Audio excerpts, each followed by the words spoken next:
परमपिता शास्त्राम जी महाराज ने, साईं मस्ताना जी दाता रहबर ने इस एरिया को वरदान दिया है। ऐसा वरदान जिसके लिए पूरा वर्ल्ड, पूरी दुनिया देख रही है।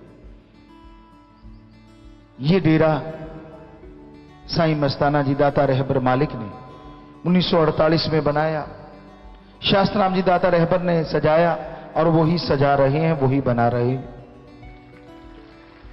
लेकिन हमेशा याद रखा करो, उनके इस एरिया में रहकर भी अगर आप गुनाहगार और बुरे कर्म करते हैं, वैश्यावर्ती, नशे, बुराइयों में अगर डूबे रहते हैं और दूसरी तरफ दिखावा करते हैं कि आप भक्त हैं, तो फिर आपके ऊपर वो दुखों का पहाड़ टूटने वाला है जिसकी आपने कभी कल्पना भी नहीं की। इसलिए ऐसे कर्म ना किया करो। एक तरफ आप सत्संगी कहलाते हैं, एक तरफ आप सेवादार बन जाते हैं और दूसरी तरफ बुरे कर्म करते हैं। इससे तो वो भले जो सत्संग में आते नहीं और सुनते नहीं। क्यों? क्योंकि वो अनजान है। एक डॉक्टर, आगे भी आपको सुनाया था, अगर जहर खाता है तो वो बहुत बड़ा गुनाहगार है। अनजाने में कोई खा बैठे तो एक अलग बात है, तो वो भी गुनाहगार, क्योंकि आत्मघाती महापाप। पर डॉक्टर को तो पता है कि ये पॉइजन है, ये जहर है। तो उसी तरह सत्संगी को तो पता होता है कि ये बुरा कर्म है, ये गलत कर्म है, और फिर भी आप चंद लज्जत के लिए, चंद क्षणों की लज्जत के लिए अपने आप को बिकाऊ कर देते हैं, अपने आप को बर्बाद कर देते हैं, अपने कुलों के लिए घातक बन जाते हैं। लानत ऐसे लोगों पे। सो ये हमेशा ध्यान रखा करो, सतगुरु अल्लाह राम को दिखावा नहीं, उसके लिए एक शुद्ध भावना चाहिए। आप दिखावा करते हैं भक्ति का और काम करते हैं सारा दिन गुनाह, बुरे कर्म, तो रब नाल ठगियां क्यों मारे बंदे। फिर ऐसा हाल होगा जो कहने सुनने से परे। सो ऐसा कर्म करने से बाज आ जाओ, बुरे कर्मों से तौबा कर लो, वरना उसको तौबा करवाना आता है। अच्छा है कि आप अपने आप तौबा करके छोड़ दें, पर वो छुड़वाएगा तो फिर सारी दुनिया देखेगी। कितना अच्छा हो कि आप अपने आप को समझा के तौबा करें। या तो भक्ति के मार्ग पे कदम रखते ना, और रखा है तो ऐसा टिका के रखो कि कोई हिला ना पाए। तो ये हमेशा याद रखो, उसको पल पल की खबर है। वो राम, वो अल्लाह, वो वाहिगुरु बच्चा थोड़ा ही ना है। और उससे पर्दा तो कैसा पर्दा, वो तो आपके अंदर रहता है, वो तो कण कण में, जर्रे जर्रे में रहता है। तो इसलिए दिखावे की भक्ति नहीं, सच्ची भक्ति करो, मालिक के नाम का जाप करो। जो जो क्रियाकलाप आप करते रहते हो उसको पल पल की खबर है। दुनिया की निगाह में सफेद पोश हो सकते हो, लेकिन वो सब जानता है। और फिर चारपाई पे पड़े पड़े आंसू बहाओगे, रोओगे, तड़फोगे, कोई बात पूछने वाला नहीं होगा। उस समय को याद करो, क्योंकि समय तो हर किसी पे आता है। कोई सुखी सुखी चला जाता है और कोई फिर ना जीने में ना मरने में। अच्छा है सुखी सुखी जाओ, अच्छा है ओढ़ने भागे जाओ, अच्छा है भक्ति का लाभदा ओढ़ा है तो भक्ति करके जाओ। ये नहीं होना चाहिए कि भक्ति का लाभदा ओढ़ रखा है और अंदर गुनाहगार हो, बुरे कर्म करते फिरते हो। अगर ऐसा करोगे तो पल पल भरोगे। इसलिए कभी भी बुरा कर्म ना करो, अच्छे कर्मों में जीवन व्यतीत करो।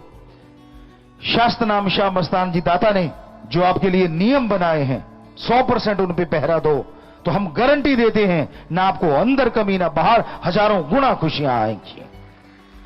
पहले दिन दुगनी रात चौगनी के वचन थे, अब हम आपको उसी शास्त्र नाम शाह मस्तान जी के रहमो करम से, उनके आदेश से आपको कहते हैं कि अब हजारों गुना खुशियां आएंगी। पर दूसरी तरफ भी हजारों गुना ही है, क्योंकि आज का कलयुगी इंसान मानता नहीं। वचनों की पालना करोगे, वचनों पे सही रहोगे, सुमरण करोगे तो खुशियां हजारों गुना है। पर अगर लाभदा ओढ़ के गुनाहगार बनोगे, बुरे कर्म करोगे, तो दूसरा सामान भी फिर हजारों गुना ही है। अब आपकी मर्जी, आज के बाद जो मर्जी ले लेना, तैयार बैठा है वो देने को। ये आपके हाथ में है, क्योंकि आपने गदर मचा रखा है। बहुत सारे लोगों ने आसपास आश्रम के बेपरवाह जी के चरण डले हुए हैं, साईं मस्ताना जी महाराज के चरण डले हुए हैं, और लानते से लोगों पे जो आसपास रह के ऐसे बुरे कर्म करते हैं, चाहे वो स्त्री है या पुरुष, भोगेंगे। हम कोई बद्दुआ नहीं देते, पर ये उनके वचन है, हम क्या कर सकते हैं। वचनों को जब नहीं मानते तो अपने कर्मों का बोझ भोगते फिरोगे, और उन कर्मों के बोझ पे और बोझ बढ़ेगा। हां, कितना आसान है। अगर वचनों पे पक्के रहो, सुमन करते रहो, सेवा करो, तो हजारों गुना खुशियां भी तो लूट सकते हो। अंदर बाहर हजारों गुना रहमो करम से माला माल हो सकते हो। सो उसे दिखावे की, भक्ति की जरूरत नहीं। दिखावा मत करो, बस भक्ति करो, सुमरन करो, इबादत करो। क्योंकि उस प्रभु की इबादत करना, उस मालिक की भक्ति करना, दिखावा करने की जरूरत नहीं पड़ती। आप भक्ति करते हो, आप सुबह सवेरे उठते हो, उठ जाओ, हाथ मुंह धो लो और मालिक को याद करो। अब घर वालों को उठाओ, उनको परेशान करो, गर्म पानी कर, ये कर, वो कर, ये कौन सी भक्ति है भाई? ये क्या है? भक्ति आप कर रहे हो, सूली पे उनको चढ़ा रखा है, इससे तो मत करो भक्ति।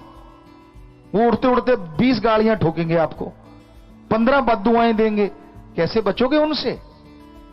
तो भक्ति हम भी करते थे परम पिताजी के रहमो करम से।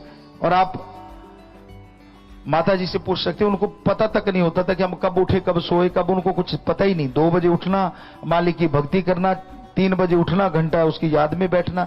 वैसे तो सारा दिन ही दिन रात लगे रहते थे, लेकिन वो भी एक समय होता, और उसमें जागिए, हाथ मुंह धो लीजिए, नींद उड़ गई, बात खत्म, तोरा फेरा कीजिए, फ्रेश हो आइए।